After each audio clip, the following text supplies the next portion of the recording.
Can I still date while I'm healing? Hey, guess what? We're all healing in some way. The healing never ends, but it is a conscious choice. It's so important to have a start date and an end date. Why? Because we can be sitting in our suck.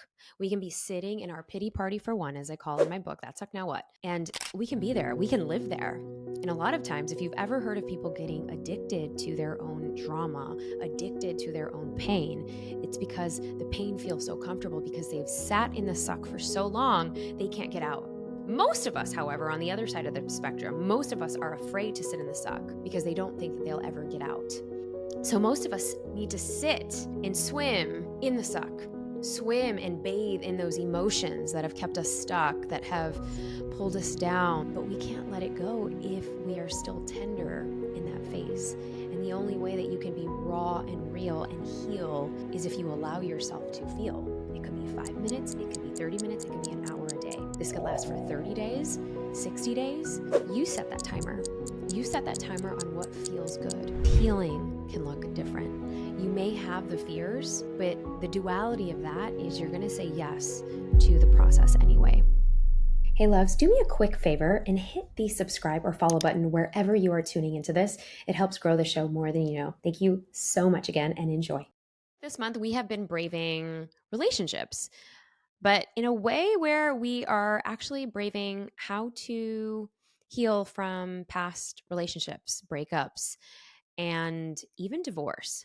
And I know that for an earlier part of my summer, I was with my global community, and we were in Europe. And so many people that either I was interacting with or I had seen or not seen in several years wanted to talk about relationship and how hard it is to date, and or that they are going through a big season of breakup and how I was able to handle a big breakup and a big heartbreak. Many, many years ago when I was healing from my very first marriage and in a very tumultuous relationship, very toxic relationship. And so many times it's so easy to forget that I was also in that place. And it sparked me to actually bring some of the things that I have been either talking to people on the sidelines or have been in my books, but really along the lines of how to heal from a heartbreak. And I've talked a lot about friendship breakups and not so much about how to fully heal from a heartbreak and to be able to find love again. And this is it's so vulnerable because it's not easy. It's not easy to do. Most people will want to bypass it, especially if you've done spiritual work, especially if you are like, oh, I already know, I've already read all the books, or I've been to a yoga class, or I've been to a breath work. I've already done all of that.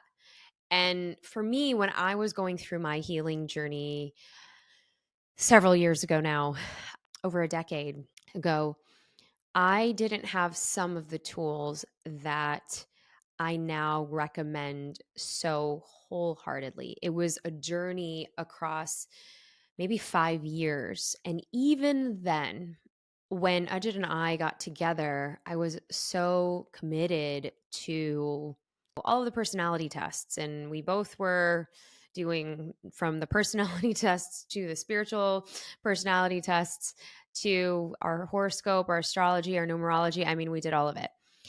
And, was there a component of fear of like, oh no, if we're not compatible, like, should we even be going through this? I think so. I think that it's natural to have those fears. I think it's natural to not really know. And friends ask, how did you know? How did you know that that person was the one? I didn't. I honestly didn't.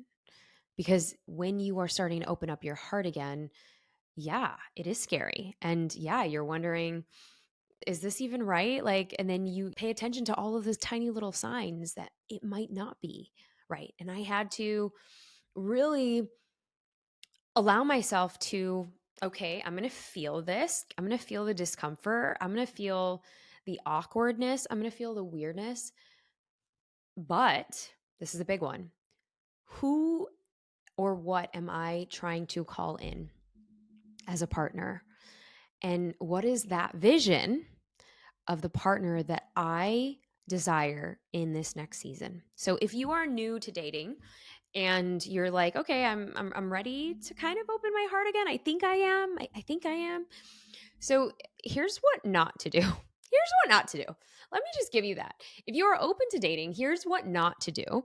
First of all, don't compare them to your past partners because they deserve a standing chance. Okay. They are not a jerk. They are not going to harm you just because they have the same birthday as that person. Well, if you believe in astrology, then maybe there could be some truth to that. Yeah. Give them the benefit of the doubt. Okay. And you're probably thinking, well, Neeta, I can see, I can read energy. I know it. I can feel it. So that is powerful. Trusting your intuition is so powerful. Can't take that away from anyone. And to be able to cultivate that intuition is so important. So important. You have to be able to trust your gut. I mean, it's one of the reasons why our gut has way more neurotransmitters than our logical brain, right? It's like, okay, I see that they're really good on paper. I see that they have a business. I see that they've read all of these books. Remember, I was the one. I don't know if many of you know this, but I was the one. I used to have a spreadsheet. I used to have a spreadsheet, and I would rate on a scale of 0 to 10 in all of these different characteristics, from the amount of spiritual books they read or the amount of retreats that they went to or how learned they were, or their charisma, their charm, how intelligent they were, how just connected spiritually they were with their soul, and if they were a foodie. I mean, just like from A to Z, I had so many different characteristics, and not physical one, by the way. They were all kind of, intellectual and kind of what their visions for their life were. Were they ambitious? Were they adventurous? Were they spiritual? Were they open to psychedelics? So these were some of the things that were like, ooh, juicy, give me more. Well, guess what? The universe was giving me so many amazing men. I was just not like, these were either I was subconsciously turning them into be like friend zone and not really giving them a chance, or because I had rated them that energetically it was just this became too it became too logical, it became too in my head instead of dropping into my heart. And I did that for so many. I went on this kind of opening myself to date and seeing, even if they weren't who I would think I would be dating, I would just say yes. Just say yes. Because in the saying yes, then you're kind of like, okay, well, I don't know what can happen. Actually, I'm just going to give this a chance. And what was really powerful is what I learned about myself. Because in giving others a chance, you actually learn what your tolerance is, what you are actually looking for. What subtleties did you pick up on? So this is great. But guess who didn't make the list? Ajit. He just never made the list. I don't know why. And now looking back, he just never was supposed to. And I think that was a season and stage that I had to go through. I think I did about maybe 50 dates in 2 months. It was something across the span of 2 months or a month and a half or something like that, where I literally had a list, and I had shown Ajit this list years later. And he's like, oh my gosh, we have to use it for use it for your presentation. This is so good. I'm like, I will have to cross off a lot of those names on there. And it was just, it was so fun. So don't create a spreadsheet, please.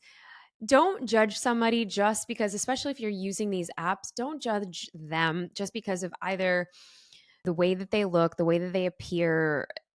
Like, really get a sense of what is it that you are calling in this season and stage of life. Who do they need to be? Do you want somebody that's honest? Well, guess what? You have to be honest. Do you want somebody that's vulnerable? Well, guess what? You have to be vulnerable. You may have to go first and say, hey, I'm really digging you. Are you open to seeing people? I don't even know how you pick up a liner anymore. I'm so bad at that. But being vulnerable, right? So, and not to say, if you're thinking, okay, well, I am the feminine energy and I wait to be asked. Great. But is your energy open? I had a girlfriend, she's been perpetually single. And when we would go out, there were so many amazing single men around, and her energy was so closed off. And I'm like, and then you have something bad to say about a lot of these guys for no real reason, just a judgment, just like that. And so I'm like, no wonder you're single. You're not actually energetically open. Because if you were energetically open, you would actually be wanting to engage in conversation. She was not even engaging in conversation at all, so closed off. And so we pick up on that energy. You pick up on that if you are maybe in the dating realm or going to a networking event. Somebody does not want to talk to you, or you're trying so hard to like make conversation, and they're just like, yeah, okay, other people are, they're doing like who else is in the room kind of a thing. Like you feel that. That is energy. That is that energetic imprint. And you can tell if somebody is open or closed off. You can just tell, right? And so, who do you want to be in relationship? I mean, this goes for even friendships. Who do you need to be? What kind of friend do you need to be? But since we're talking on the topic of healing from heartbreak, what not to do is going back to, well, and here's what most people get wrong. Most people get that they are just not brave in relationships. They think that other people, like they just think that their mates or the people they're dating will just read their mind without stating, "Hey, these are what my needs are. These are what my desires are." Just fully, straight up.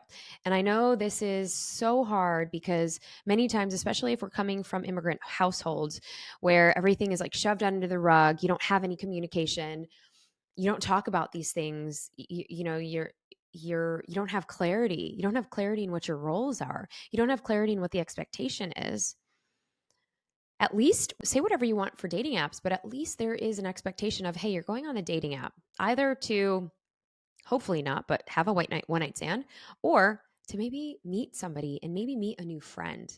I met a couple the other day, and they had just been dating for, I don't know, very, very early on. It was like less than a year. But the one thing he said to me was, he said, I I was just I popped in her DMs on the dating app, and he's like, I just said, "Hey, are you open to meeting just a new friend in a different country?" And the reason why she said yes was, she's like, it was so unassuming. It was fun. It was jovial. And that's exactly his personality. He's fun. He's just nonchalant. And they were in different countries, you guys. So who knows? The verdict is out there. Now, what most people get wrong is they're not brave. They are waiting for the other person to be open, waiting for the other person to show signs, waiting for the other person to go first, etc. Sometimes you may need to share how you feel first. Sometimes you may need to put your heart on your sleeve, because guess what? If they are not there energetically, then you can close that door. You can close that window and keep moving. Okay. Now, if you keep doing the same things that you've been doing and not asking the right questions or not doing a deeper introspection, how can you possibly heal from the heartbreak if you're not giving yourself a chance to fully grieve, to fully say, oh, this effing hurts. This is painful. This sucks. This sucks. Not that suck, because you're not over it yet. You're in the heartbreak, right? So if you're in the heartbreak, you've got to be able to say, this sucks. This sucks. And now what? But this sucks. And I'm going to fully feel it. I'm going to allow myself to fully feel. There was a time during my divorce where I would set the timer for 15 minutes every day in the beginning of the day when I would wake up, like a meditation, and I would cry and grieve and journal. And I would set my timer for 15 minutes at the end of the day, whether it was at work. After my last patient, I was in the car sitting in traffic, so I would not get driving, but I would sit in my parking lot and I would just grieve. I would journal, I would scream, I would moan, I would put loud music on, and I would just scream and rage in the car. And I would curse. I would fully let out those F bombs, and boy, did it feel good. It felt so effing good. The third thing that most people get wrong here when they're healing from a heartbreak is they get back into the dating pool right away. What is the rush? And I was in this boat too. Okay, to be honest, I was in this boat. This was my thing before my divorce. I would be in overlap relationships. This was very much in my early 20s, very much before I got married. After I got married, I think I learned a thing or two because I was a really big downfall, and it was a full awakening of whoa, whoa, whoa, whoa. So every time I would get back in the dating pool right away.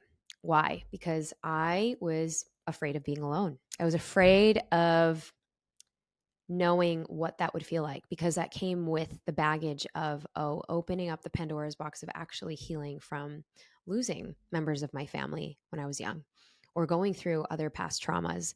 And for those of you who maybe have other skeletons in your closet or other things that you've shoved under a rug, getting back in the dating pool right away is probably not a good choice. Even if it's for a one night stand, even if you're like, okay, I just, your energetic imprint, your exchange with somebody else that may not be deserving of your energy, and having relations with them in that way, you want to be careful who you're opening yourself up to, because that is an imprint that lasts. And that is energetically what you are carrying and what you are offering to other people.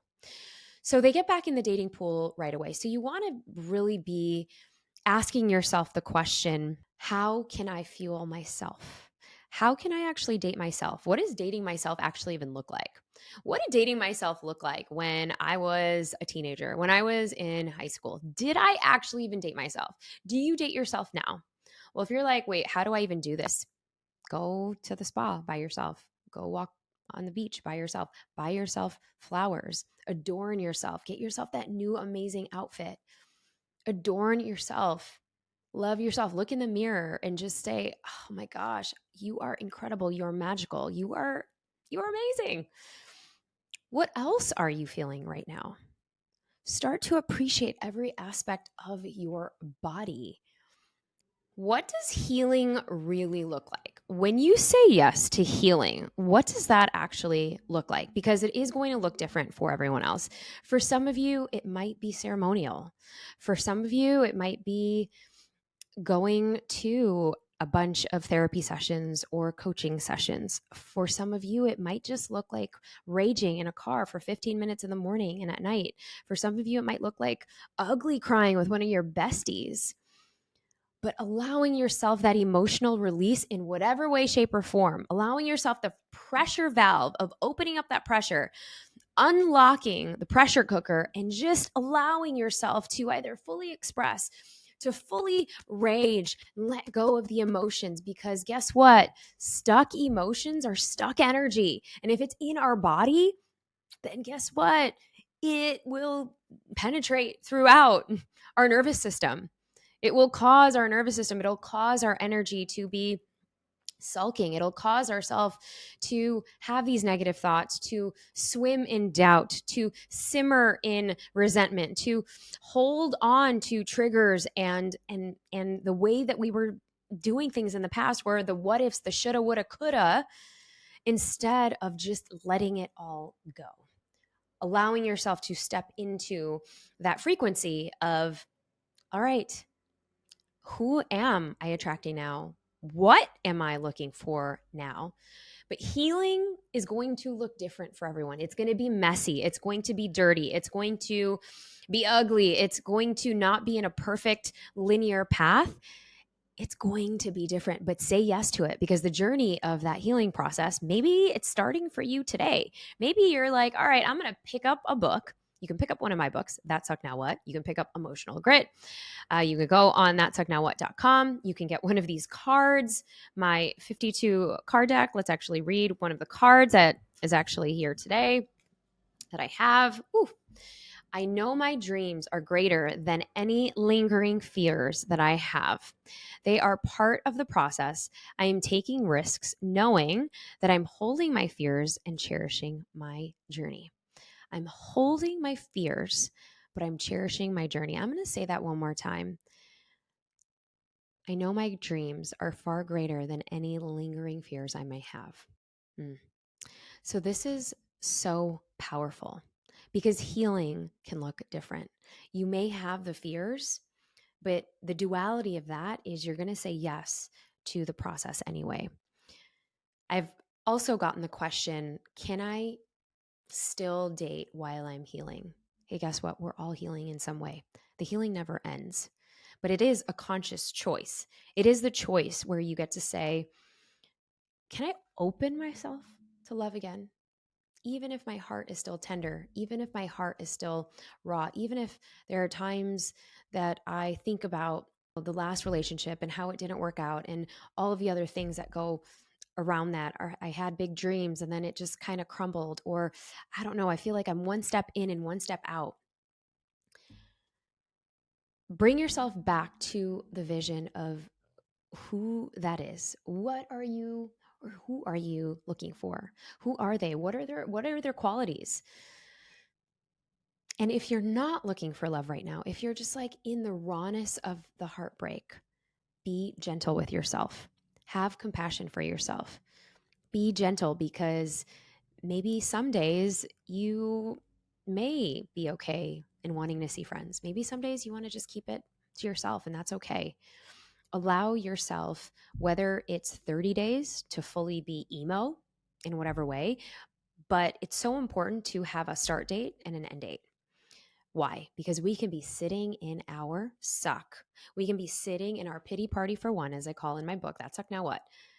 And we can be there. We can live there. And a lot of times, if you've ever heard of people getting addicted to their own drama, addicted to their own pain, it's because the pain feels so comfortable because they've sat in the suck for so long, they can't get out. Most of us, however, on the other side of the spectrum, most of us are afraid to sit in the suck because they don't think that they'll ever get out. So most of us need to sit and swim in the suck, swim and bathe in those emotions that have kept us stuck, that have pulled us down, that have really has threads that go through from years and years and years and years and years and years of our past relationships, of our past hurt, of our past rejections, of our past thoughts that we weren't enough, or we're not worthy of love. So once we trace back some of those threads and maybe then start to energetically cut the cords, then we can let go of that past. But we can't let it go if we are still tender in that phase.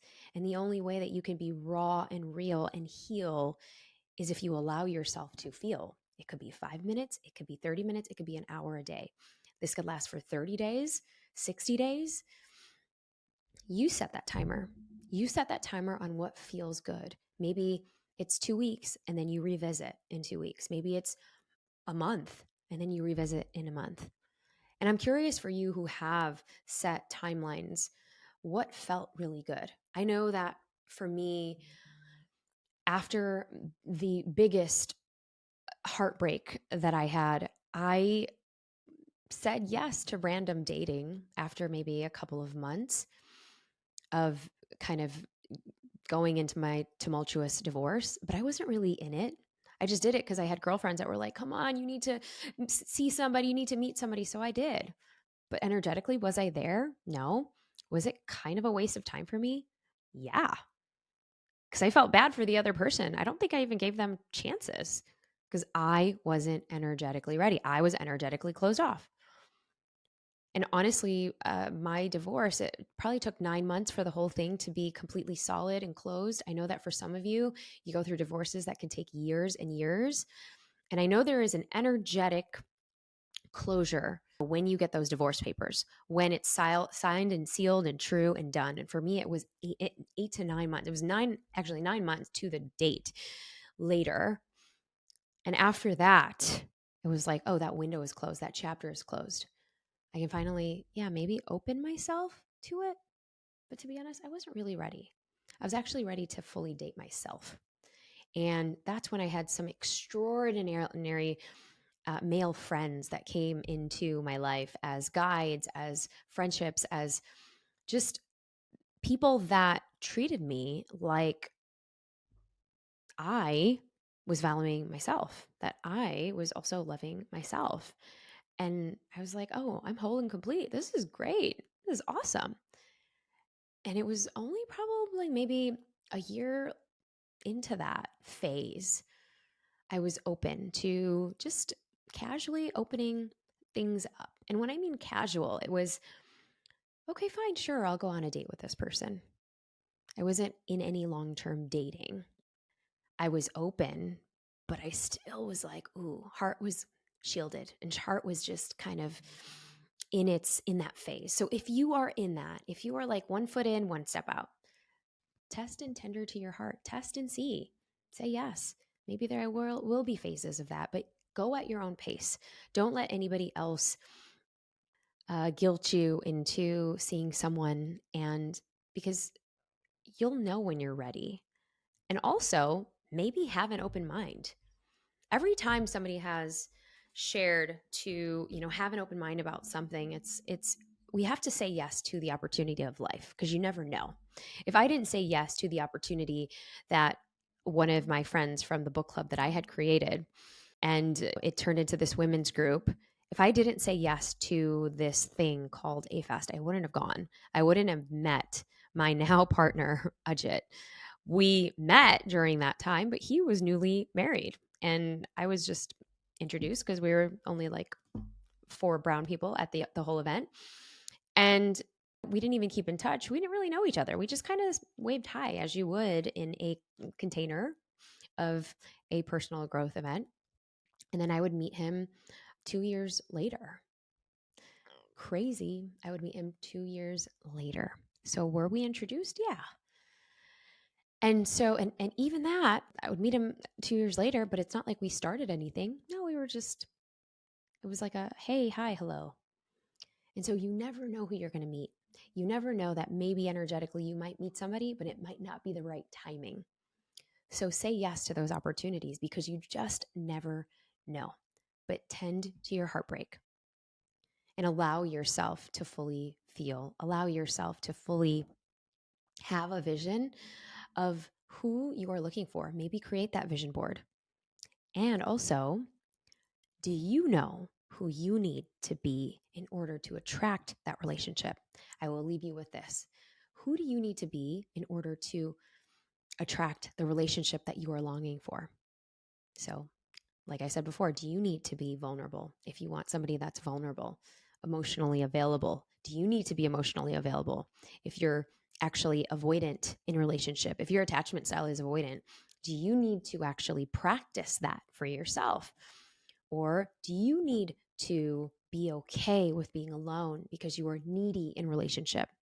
Do you need to be sovereign in your own self before finding somebody who is freedom focused and focused on their own desires of building a life with you? What do you need? And who do you need to become in order for you to also see that and attract that in the next person? All right.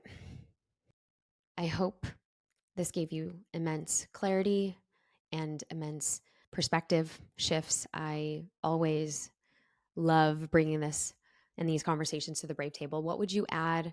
Drop it down in the comments below. If you're watching this on YouTube, share this with a friend, share this with somebody that is healing, maybe is raw, tender from a heartbreak, or maybe is curious about dating, what not to do.